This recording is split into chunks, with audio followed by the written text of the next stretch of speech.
ఆంధ్రప్రదేశ్లో కూటమి ప్రభుత్వం వైద్య రంగాన్ని నిర్వీర్యం చేసేలా వ్యవహరిస్తుందని, ప్రభుత్వ మెడికల్ కళాశాలను ప్రైవేటీకరణ చేసేందుకు కుట్ర పన్నుతోందని వైసీపీ ఎమ్మెల్సీ బొత్స సత్యనారాయణ తీవ్రంగా ఆరోపించారు. ప్రభుత్వ విధానాల వల్ల పేద ప్రజలు తీవ్ర ఇబ్బందులు ఎదుర్కొంటున్నారని ఆయన ఆవేదన వ్యక్తం చేశారు. తాడేపల్లిలోని వైసీపీ కేంద్ర కార్యాలయంలో ఏర్పాటు చేసిన మీడియా సమావేశంలో బొత్స మాట్లాడారు. ప్రభుత్వ మెడికల్ కళాశాలను పబ్లిక్ ప్రైవేట్ పార్టిషన్షిప్ అంటే పీపీపీ విధానంతో పేరుతో ప్రైవేట్ సంస్థలకు కట్టబెట్టే ప్రయత్నాన్ని తాము తీవ్రంగా వ్యతిరేకిస్తున్నామని బొత్స స్పష్టం చేశారు.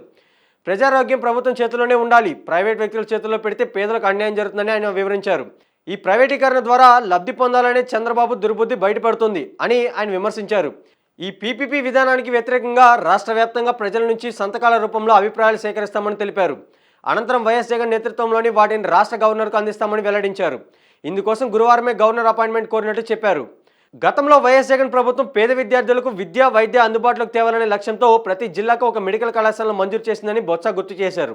వీటిలో 5 కళాశాలలు పూర్తి కాగా 12 నిర్మాణ దశలో ఉన్నాయన్నారు.